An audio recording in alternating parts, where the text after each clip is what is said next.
Battle of the Alphabet. Yeah, it's called that. Yeah. It's an Elijah Craig Battle of the Alphabet. Let's see, let's see what we're gonna do next.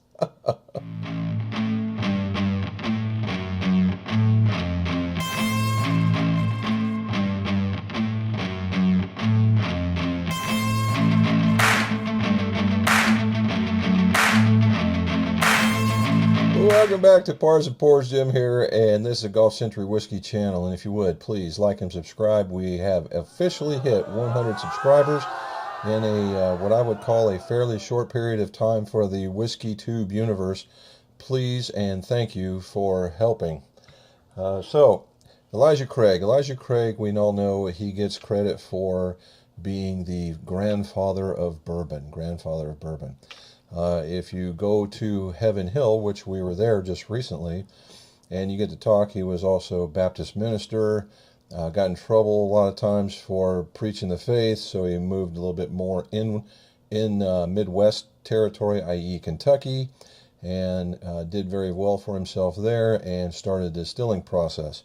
Now, as the as the stories go, he's also credited with the barrel char for some sort of fire that got the barrel inside of it toasted, and everybody's got questions about it, but it's one heck of a story. And kind of comes from barrels were the universal storage unit, right? And they put pickles, fish, you name it, it went in there. In order to clean out that particular smell or that nastiness that would be in there, you know, you would wash it out and then they would char it. So in order to prevent you from, you know, from the barrel getting more, and I think that's probably closer to the truth. However, we have that. So Elijah Craig is well known, very popular, and they have several different, we'll call them models, from toasted rye, barrel proof, barrel strength, different ones. But the ones that are typically most sought after barrel picks are the A, B, and C releases. Okay, each year they have an A, B, and C release, and you can tell when they've been released, what year they've been released, and which signature that they are. What I mean by signature is A, B, or C. So in this one, this is A125. The A1 means January of 25. This one is in 118 proof at 10 years and 7 months. Now, I'm a little new to the ABC game, where apparently in the past 12-year was a norm. Okay, 12-year was a norm, and when you let stuff age, you know, a longer time, you tend to get a mellower finish. It's more, we'll call easier on the palate. You know, it's just a more enjoyable pour.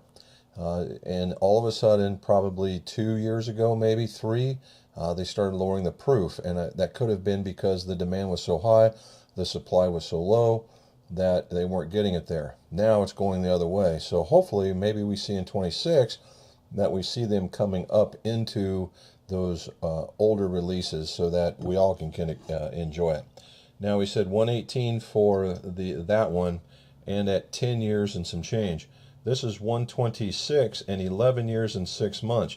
6 months, and this is batch B525. So January, February, March, April, May of 25. Now, the funny part about these is when they release these things, being in a controlled state, it is very, very hard for me to find these things.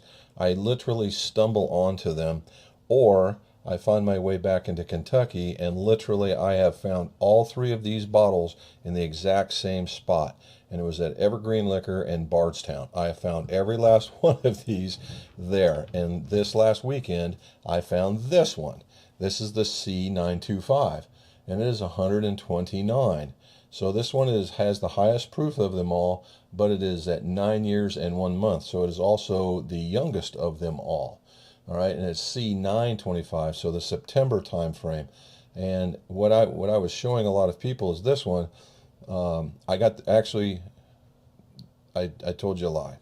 This one I got from the distillery. The other 2 I got from the store. To the point is I went back to Evergreen to try and find this one, and they had cases upon cases of this one. And I was like, well, you know, we're in September now, and why didn't we get this one? But I found this one at the distillery. So sorry about misleading you there a little bit. All right, so Oldest one, highest proof one, first one. Now what I've done is I've poured these originally. I got the glasses in front of me. As you can see, I've got glasses in front of me.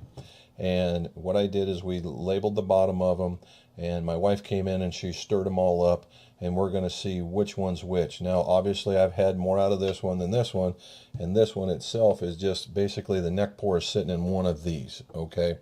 And so we're going to do a blind to see which one I prefer the most. So we go and take it, we'll take this one as the first one, not necessarily A, and we'll compare it against C, or the third one, 1 and 3, that this one is much, much darker. So if we say this one is darker, and I'm going to say this one is still darker. So as far as the darker part goes, it's got a better color, which typically darker colors lead you to believe that they've been in the barrel longer. So this could be the B, right? We swirl it around a little bit, give it some more air, and you don't, there's the legs showing up.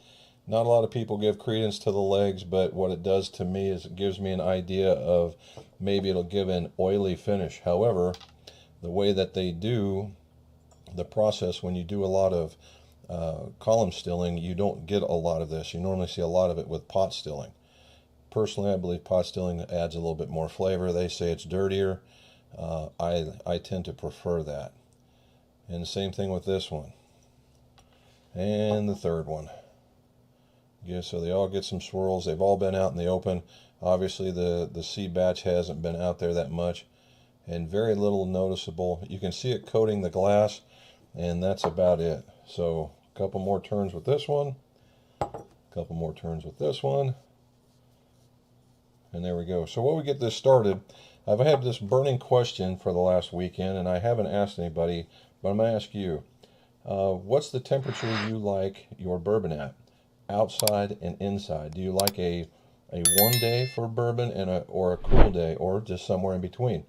Do you like your bourbon warm, or do you like your bourbon cool, i.e. maybe with a piece of ice in it? You know, not to get it watered down, but just to have it at a lower temperature. What is it that you like? I like it. Personally, I'm finding out that the flavors get released as you see me doing this, just to warm it up just a little bit. I don't need it to be hot like it's been out in the sun forever, but just a tad warmer than standard maybe. All right, so the nose on one. Not necessarily the one, right? Right, just this normal. The wife's like, make sure it's not number one. You're right. So do it again. So this one's the typical, I get the caramel, I get some barrel char, and I got a bit of an orange note. And maybe that, I'm coming close to identifying that note, and it's becoming like a molasses note, as we found out from Wenzel. Yeah, kind of a citrusy flavor, we'll call it citrusy flavor. Caramel citrus, and it's starting to calm down that I've given it a little bit of time. Yep, caramel citrus, and there's a little bit of ethanol in there to be sure. So again, if everything is more calm than that, that would lead me to be the younger one. Yeah, this one is we'll call it softer, a little more dense. I get a little bit more earthy tone. When I mean earthy tone, it for me, earthy tone's not dirt, anything like that. What is grains, not just a rye grain, but other grains that they use. Brought up on part of a farm. And again, a brown sugar note shows up. I still get that citrus smell, and since they're all the same mash bills, that it's expected. I'm expecting to see or nose something that's going to have maybe just a little bit more depth, or maybe an extra flavor, because of proofs and because of age. Yep, that's all I'm getting on this one. This one is oh, there it is.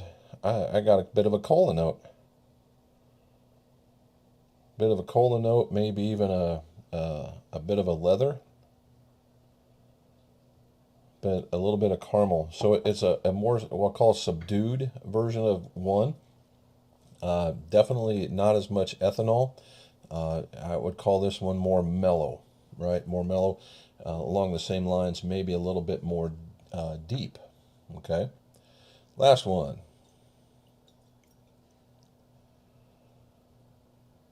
Now it could be because my nose is just getting used to it. Again, the grain, I get hit with this grain, and what I mean, like, think of a 4 grain. Although it's not, but that's kind of the direction I'm going, where you can pick up more than one kind. Then again, these do have a rye content in them, so I very well may be picking up that particular part of it. And, and they're all barrel proof, so you can certainly, each one of them is going to have their own unique characteristic. Again, the citrus notes. I get another cola note. A little bit, maybe just a hair hotter than number 2, but not as hot as number 1. And I would say this is the one that's in between the other two. It's a little bit more lively, has very much the same types of notes in different amounts, right? So far, if I had to pick it, B wins out on the nose. We'll call it number 2 wins out on the nose. Number 3 comes in a second, with number 1 being third. All right, we'll just keep going from this side to this side since I'm left-handed. Yep, getting more of the same. Okay, so I get a charcoal flavor on that one. I bet it's funny, in the front, the very front of the palate is nothing but oily texture, no flavor whatsoever. With the middle, I get the charcoal / cola, almost root beer type flavoring, and in the back, I get a very strong finish. I don't know if it's long lasting just yet, but it's right there. It's right on the back. Again, this is just so mellow, it's not even funny. It's just a real pleasurable nose.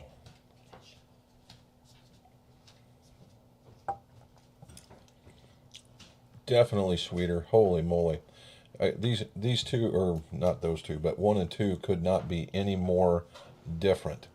The number 1 was in your face, a little bit warmer, and it was a good pour. It was just, if you want something strong to come with, then that's what it is. This one is just a sit down. Thank you. Look at that. Here we go. The wife comes through again. And the second one is just so much more deeper. That's what we're going to keep going back to. Deeper, darker, and much more pleasurable sip, to be sure. Wow. Yeah, that was a nice one. All right, last one. Again, in between these two. So in this one, I got when we talked about the citrus notes, I got all the citrus notes in the front of this one. It leapt over the middle palate. The citrus notes now are starting to climb through the middle palate, and all of a sudden it was nothing but ethanol in that particular time frame. But it wasn't. It was ethanol with flavor, if that makes any sense whatsoever. And though it hit you with a finish, there it is. Hit you with a finish. It jumped in, got you, and then it disappeared, and now it's coming back. If that makes sense whatsoever. All right, so I'm going to clean it out here. When I mean clean it out, I mean I'm going to kind of wash my palate out, and we're going to start back from this side to this side and see if we get any different out of it. All right, number 3. Again, now that's been sitting here, a much more caramely, what a word, a much more stronger caramel note. I still get that citric note, and then I get that, it's that ethanol, it's a citrus ethanol note, I will call it that. And it drinks exactly like it noses. You get the citrus note right up front. I get a bit of just a light oily texture on it, and then I get charcoal, and I'm trying to think if it's grain, and probably a little bit of a rye on there, just a little spicy, a spicy tingly on the finish, and it really does finish. It finishes well. I will call this a mid finish, and I will call it a, as it's still going, we'll call it a longer lasting finish as well.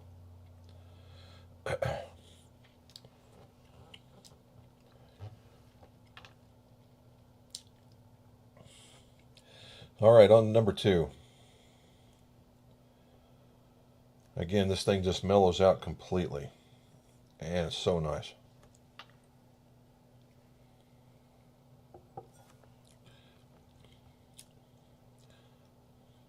Yeah, again, you get the just the stereotypical notes that you would think from Elijah Craig. You get I get a bit of a citric note, but the very first thing I got hit with was if you just unwrapped one of those caramel cubes, and it was right there on the front, and then you just bit into an orange rind.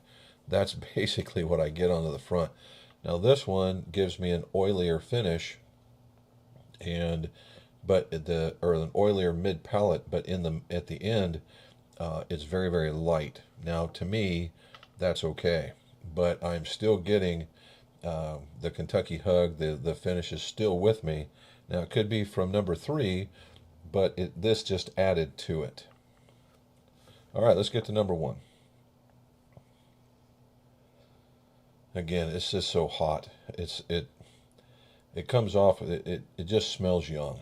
That's just what it. And you're talking 9 years old in comparison, right? So you have to put these in comparison. We're talking 9 and 10-year-old whiskeys, which in a lot of cases are really good sweet spots for allowing a release. But if this is going to represent your brand at a barrel proof, you would think you would want to put out the best you could possibly put out. Now, I would have to compare it against the other barrel proofs that are not the ABCs just to see whether or not they're doing something special with that. But I think maybe a store pick of the barrel proof would probably give this a lot of competition. Again, now that I've talked bad about it, it's calmed down a little bit. Maybe it hurt me. It still has a youthy vibe to it, but I'm getting a much more caramely. I'm going to have to stop saying caramely. I'm getting a much more caramel note on it. The citric note is now starting to fade to the sweetness. Oh, and salute to everybody. Now, going the other way, this one has a ton of flavor in it. Okay, it has a ton of flavor. It has that bright citric note that a lot of people would like to have. I'm still getting that oily feeling, but almost no finish. Yep. Okay. So what we have here is number 1 or number 2 by far and away is my favorite. It has the better nose. It has the better nose. It has the better palate, the better mouth feel. It is very calm. It's an easy sipping bottle, to be sure. You can sit down with it, no problem, right? No problem. Number 3, I'm going to say is we'll call it, if this was the first, this is like a 1A.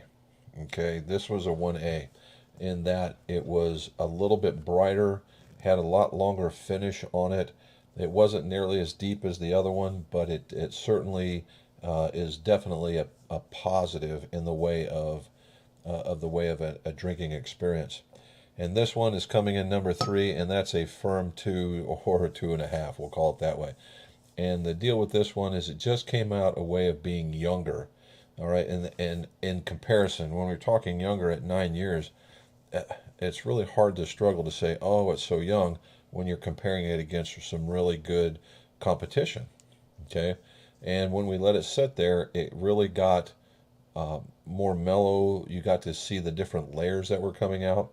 I think this one, with if you were to put that little ice cube in it and start talking with people and start drinking it, that this one would become a quick favorite to be sure. But number one, number two, and number three. Okay? So in number three, who's number three? Let's see, did she spin around? Number three is number three. So that's a C925. That seems to be the going rate with this. Just a little bit brighter, a little bit there. All right, so number three, that's exactly what everybody has been saying about it.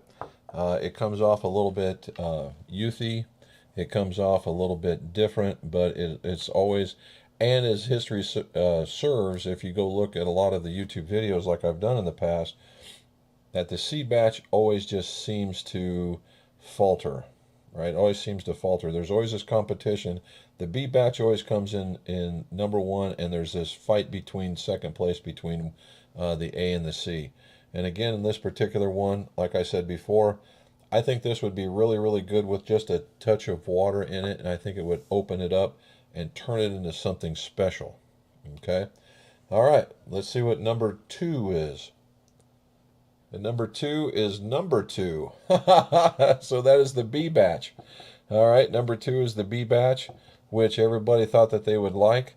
And it is definitely a good pour, as it was really straddling the line between one and two. I like this one. I think this is one of those you could take outside on a cold day, and you could enjoy this one, because I think it does mellow out as the further you get along. And as we understand, this is number one, the A batch. For me, this was just all that. Now, as you can tell, there's a little bit more, a little bit more, a little bit more. I wonder if the air doesn't have something to do with it, but this one just, and for one of the younger ones, right? This is the, this is 10 years, 7 months versus 11 years, 6 months. So this one's 9 years older, and then this is the youngest of the clan. So the middle child has won the day. I just think this thing has a lot of depth. It's a little darker. It's an easy sipper. You can pour it out, and everybody on the planet would enjoy it. So I hope you like what you saw. I hope you go out and try it. If you got the opportunity to try it, go out and try it and see what you like for yourself, because everybody's palate's a little bit different, and you would be able to enjoy the experience of doing these blinds. This is my second blind so far. If I would have known what was going on, I may have picked something different. So that's great. So A batch, B batch, and then C batch, just the way that they were cut. So if you see something you like, please put in the show notes below and let us know. Please like and subscribe. And as always, let's see you save those pars, but share the pours.